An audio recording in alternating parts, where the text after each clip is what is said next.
धन्यवाद उपसभापति महोदय। आज आपने मुझे केंद्रीय बजट 2025-26 पर बोलने का अवसर प्रदान किया, इसके लिए मैं आपका पुनः हृदय से आभार व्यक्त करती हूँ। सर्वप्रथम मैं माननीय प्रधानमंत्री श्री नरेंद्र मोदी जी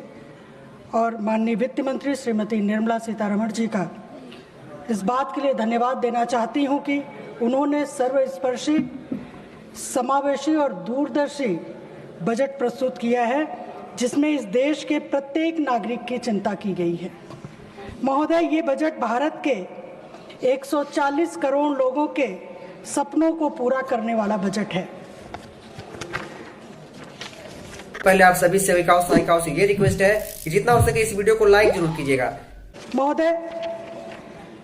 2014 में जब देश में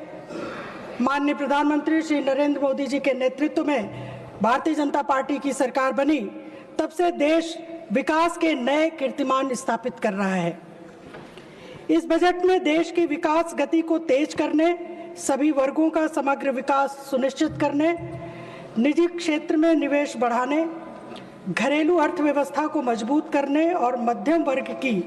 खर्च करने की क्षमता बढ़ाने पर जोर दिया गया है। महोदय,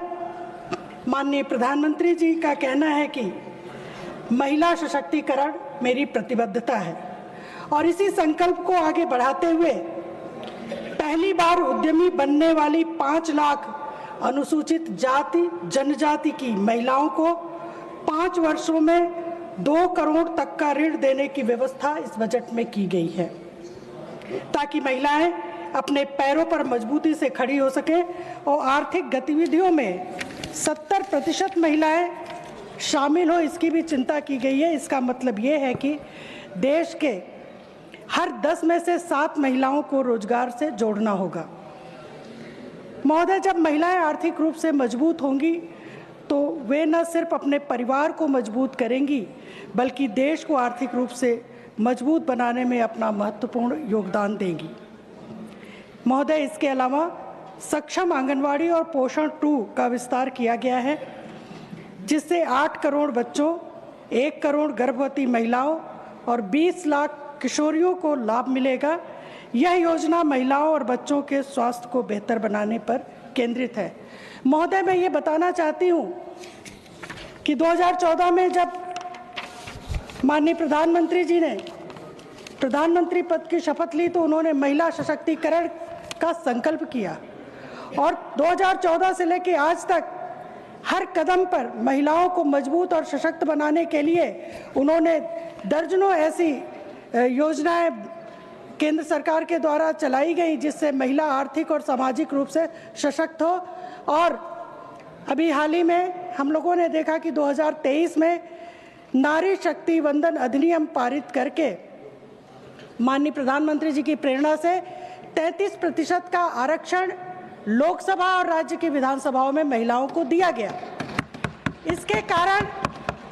ये एक ऐसा निर्णय था, ये एक ऐसा साहसिक निर्णय था जो महिलाओं के विकास में, जो इस देश की आधी आबादी है, मील का पत्थर साबित होगा और महिलाओं के नेतृत्व क्षमता के साथ साथ निर्णय लेने के अवसर बढ़ेंगे। और माननीय प्रधानमंत्री जी का जो कहना है कि अब समय आ गया है कि हम न केवल महिलाओं के विकास की बात न करके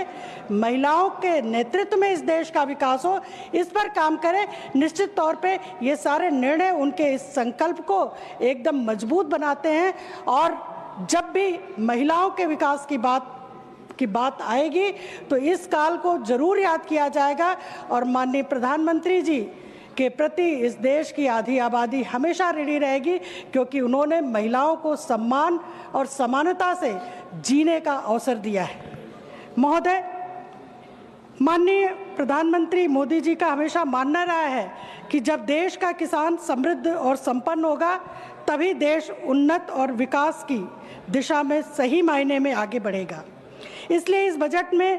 प्रधानमंत्री धन धान्य कृषि योजना की शुरुआत की जा रही है, जिससे इसका सीधा लाभ देश के 10 करोड़ किसान भाइयों को होगा। पहले आप सभी सेविकाओं सहायिकाओं से ये रिक्वेस्ट है कि जितना हो सके इस वीडियो को लाइक जरूर कीजिएगा। श्री जगदम्बा पाल जी,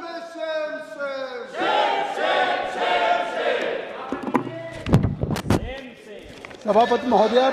मैं बहुत आभारी प्लीज हूँ। माननीय सदस्य बैठ जाइए, आपने प्लीज बैठ जाइए, देश के उन लाखों आंगनबाड़ी की जो महिलाएं आज केंद्र की, प्रदेश की, कोई सरकार हो, उन सारी योजनाओं को लागू करने का काम 6 महीने से 6 वर्ष के बच्चियों को, चाहे इलेक्ट्रिक नगर हो या पुष्टाहार योजना हो। मैं 2 फैसलों की तरफ कहना चाहता हूँ कि आज एक गुजरात हाई कोर्ट में honourable justice Shri Nikhil S Kariel, जज Gujarat high court, special civil application 8164, इसमें उन्होंने जजमेंट किया है कि देश की आंगनबाड़ी महिलाओं को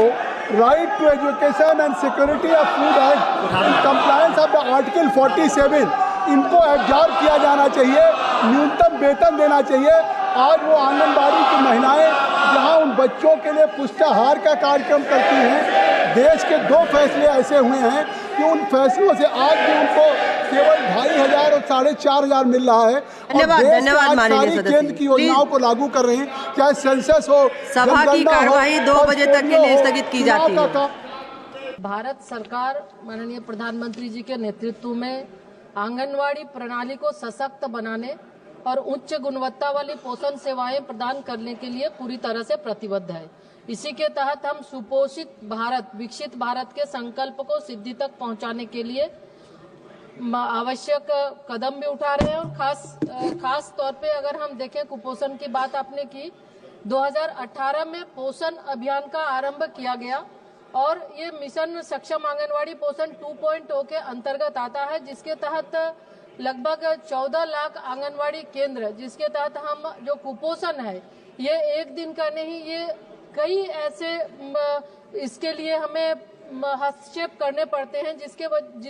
तभी ये ठीक हो सकता है। तो उसके तहत हमने जो पोषण अभियान के तहत लगभग 1 करोड़ से ज्यादा हमारे कार्यक्रम हुए, जिसके माध्यम से हम लोगों को जागरूक करने के लिए, चूंकि खान पान के साथ साथ जागरूकता भी बड़ी चीज है, उनको हम कैसे उनके बिहेवियर चेंज के लिए भी हम जागरूक करते हैं। और उसके साथ साथ लगभग कुपोषण की समस्या को से निपटने के लिए सामुदायिक सहभागिता, लाभार्थियों के सशक्तिकरण और सामाजिक उत्तरदायित्व को बढ़ाने के लिए प्रतिवर्ष पोषण माह और पोषण पखवाड़ा के माध्यम से हम गतिविधियां आयोजित करते हैं। और अभी तक अगर देखें तो लगभग 13 करोड़ गतिविधियां हुई है, जिसके माध्यम से हम लोगों को जागरूक करते हैं और हम अपने कार्यक्रम के माध्यम से उन तक जो हमारे 10 करोड़ लाभुक हैं, बच्चों की हम जो सैम और मैम बच्चे हैं उनको हम THR के माध्यम से और उनको हॉट कुक मिल के माध्यम से उनको हम खाना देते हैं। पहले आप सभी सेविकाओं सहायिकाओं से ये रिक्वेस्ट है कि जितना हो सके इस वीडियो को लाइक जरूर कीजिएगा।